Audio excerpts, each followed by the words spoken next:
नमस्कार, मैं हूं आपका दोस्त विजय विद्रोही। आप देख रहे हैं अनकट। तो अग्निवीरों का आंदोलन चल रहा है और सरकार इसे जल्द से जल्द खत्म करना चाहती है, सुलझा लेना चाहती है मोदी सरकार। आखिर आप भी सोचेंगे कि मोदी सरकार आखिर इन अग्निवीरों की, इन लड़कों की इतनी चिंता क्यों कर रही है? क्या 2024 के लोकसभा चुनाव के मद्देनजर अग्निवीरों की चिंता की जा रही है? क्या इसलिए चिंता ज्यादा की जा रही है कि अग्निवीर युवा है, जोश से भरे हुए हैं, आसानी से चीजों को भूलते नहीं हैं और ये नौकरी नहीं मिलने या सीमित मिलने या फिर नौकरी के नाम पर धोखा कथित रूप से हो जाने की टीस लंबे समय तक उनको सालती रहेगी? क्या इस बात की आशंका केंद्र सरकार को सता रही है? और दूसरा, किसानों ने तो अंत में हिंदू बनकर वोट दे दिया था, लेकिन 17.5 से लेकर 21 साल के नौजवान जरूरी नहीं है कि हिंदू बनकर वोट दे। वो अग्निवीर की तरह या संभावित अग्निवीर की तरह या असफल अग्निवीर की तरह भी वोट दे सकते हैं। इस बात की आशंका भी मोदी सरकार को सता रही है। तभी मोदी सरकार ने अपने जो सेना के प्रमुख हैं उनको मोर्चे पर लगाया, क्योंकि उन्हें मालूम है कि नेताओं के मुकाबले उनकी क्रेडिबिलिटी ज्यादा रहती है और वो आसानी से लड़कों को समझाने में कामयाब हो सकते हैं, या नेताओं के मुकाबले उनकी बात का असर युवाओं में ज्यादा हो सकता है। फिर हमने देखा था किसान आंदोलन में एक स्वर में आतंकवादी, खालिस्तानी और पता नहीं क्या क्या कहा जाने लगा था, नक्सली। लेकिन इन लड़कों के लिए बयान आए हैं, ऐसा नहीं है बयान नहीं आए, कुछ लोगों के बयान आए, लेकिन वो सीमित थे और वो बयानों का दोहराव नहीं हुआ।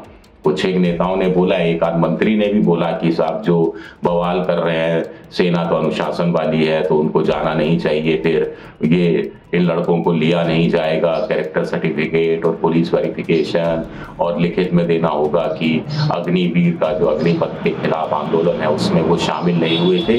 ये तमाम चीजें अपनी जगह सही हैं, लेकिन इतना रिपीट नहीं किया गया और इतना जोर शोर से टीवी चैनल पे प्रवक्ताओं ने भी ये बात नहीं रखी। उन्होंने कुल मिलाकर ये नैरेटिव बताने की कोशिश की कि ये सेना करा रही है, सेना अपने लिए चाहती है मजबूत सेना हो देश में और हथियार अच्छे सुसज्जित आधुनिक हथियारों से लैस हो, इसलिए कर रही है सेना ये सारा काम। और पेंशन वाली बात भी पृष्ठभूमि में डाल दी गई है और प्रवक्ता कांग्रेस के नेताओं और विपक्ष के नेताओं पर ज्यादा आरोप लगा रहे हैं कि वो अग्निवीरों को भड़का रहे हैं। तो बड़ी वजह वही कि अग्निवीर वोटवीर हैं, तो क्या 2024 में खराब खेल कर सकते हैं? सबसे बड़ी बात है कि बीजेपी को उन राज्यों की चिंता ज्यादा है जिन राज्यों में उन्हें पिछले दो लोकसभा चुनाव यानी 2014 और 2019 में करीब करीब 100% लोकसभा की सीटें मिली, और यही वो राज्य हैं जहां पर अग्निवीर ज्यादा मात्रा में सड़कों पर है, चाहे हिमाचल हो, चाहे उत्तराखंड हो, चाहे दिल्ली हो, चाहे फिर हरियाणा हो, चाहे पंजाब हो, राजस्थान हो, मध्य प्रदेश हो, उत्तर प्रदेश हो, बिहार हो, कुछ हद तक झारखंड भी हो।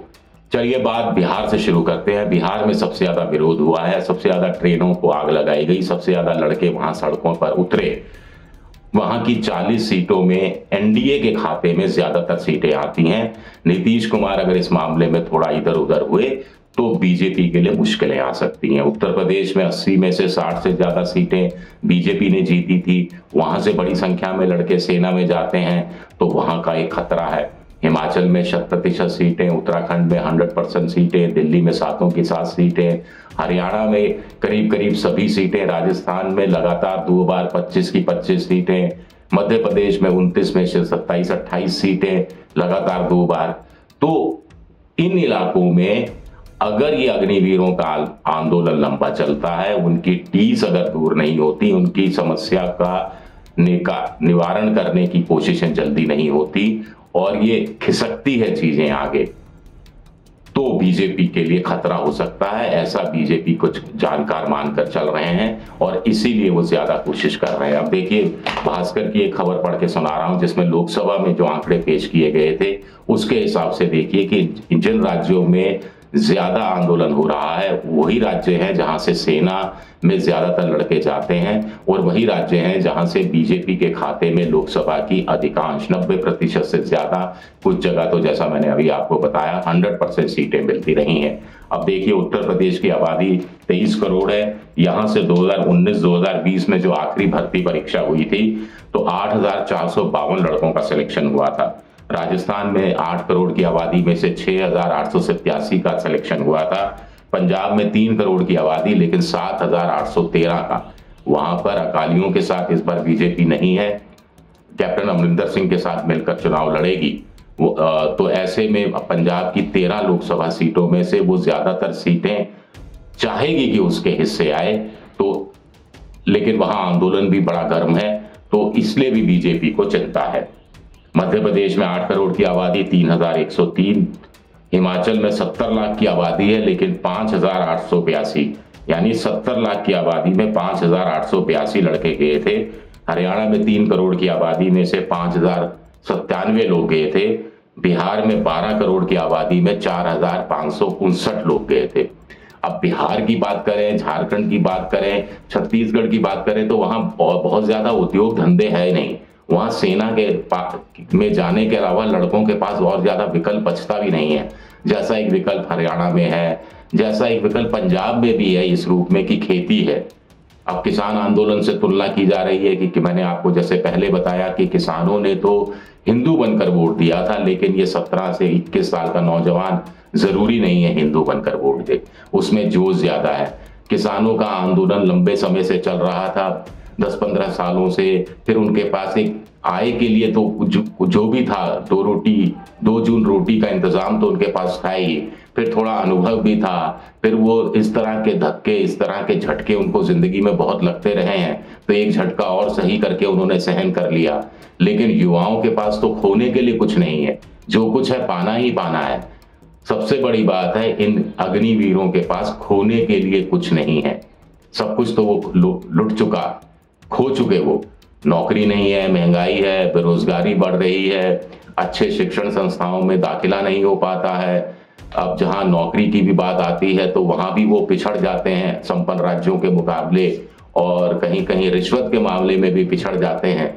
तो ऐसे लोगों के पास, ऐसे लड़कों के पास सेना सबसे अच्छा साधन था, सेना या फिर पैरामिलिट्री फोर्स या पुलिस। अब उसमें से एक टांग ऐसा लगता है उनकी तोड़ दी गई है, या उसमें किसी तरह के घुटने के बल बैठा दिया गया है, ऐसा हम कुछ भी किसी भी रूप में आप समझ लीजिए। तो इन लड़कों का जो जोश है, इन लड़कों का जो गुस्सा है, इन लड़कों का जो असंतोष है, वो क्या बीजेपी पर भारी पड़ सकता है? क्या यही चीज बीजेपी के नेताओं को सता रही है? अब इन लड़कों में से 8 साल इन लड़कों ने बीजेपी की सरकार देखी है, और जो मान लीजिए इस समय 20 साल का है, वो 8 साल पहले 2014 में जब बीजेपी आई थी तो वो 12 साल का था, बहुत ज्यादा समझता नहीं था, तो उसने तो कांग्रेस के बारे में सुना ही सुना है। तो क्या इसका भी, जिस ढंग से कांग्रेस इस आंदोलन का समर्थन कर रही है, जैसे सड़कों पर उतरी है, जैसे कांग्रेस में संजीवनी कुछ आती है, राहुल गांधी ईडी वाला जो मामला है उसको लेकर, तो क्या इन लड़कों का झुकाव भी उस तरफ हो सकता है?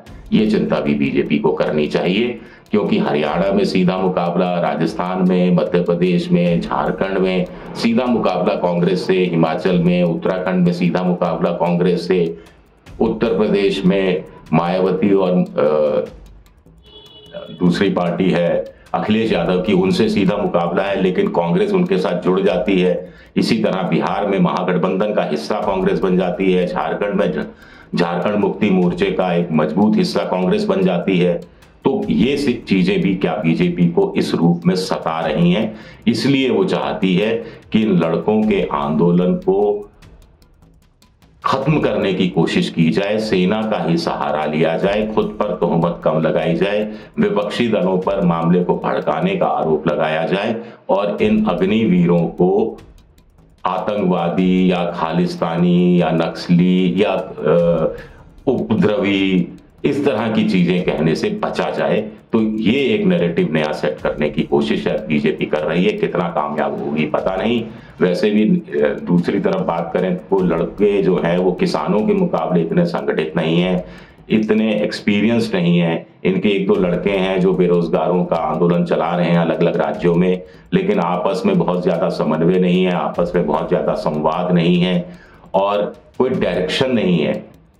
और मेरे ख्याल से पैसा भी नहीं है। बेरोजगारी के खिलाफ उतरे हुए मैदान में तो शायद पैसा भी उतना नहीं है और पॉलिटिकल पार्टियां भी थोड़ी थोड़ी सी हिचकी हुई हैं, थोड़ी सी दूरी बनाए हुए है, उस रूप में खुलकर भी सामने नहीं आ रही। उनको लगता है कि कहीं कल को बीजेपी राष्ट्रवाद का एक नया नैरेटिव न सेट कर दे और जो लोग अग्निवीरों का साथ दे रहे थे उनको देशद्रोही या राजद्रोही या सेना के खिलाफ वाली पार्टी ना घोषित कर दें, ये चिंता भी उनको शायद सता रही है। तो देखना बड़ा दिलचस्प रहेगा कि ये आंदोलन कितना लंबा चलता है, इसकी टीस कहां तक जाती है और लड़के 2024 का लोकसभा चुनाव आता है तो किस रूप में वोट देते हैं। शुक्रिया, बहुत बहुत शुक्रिया।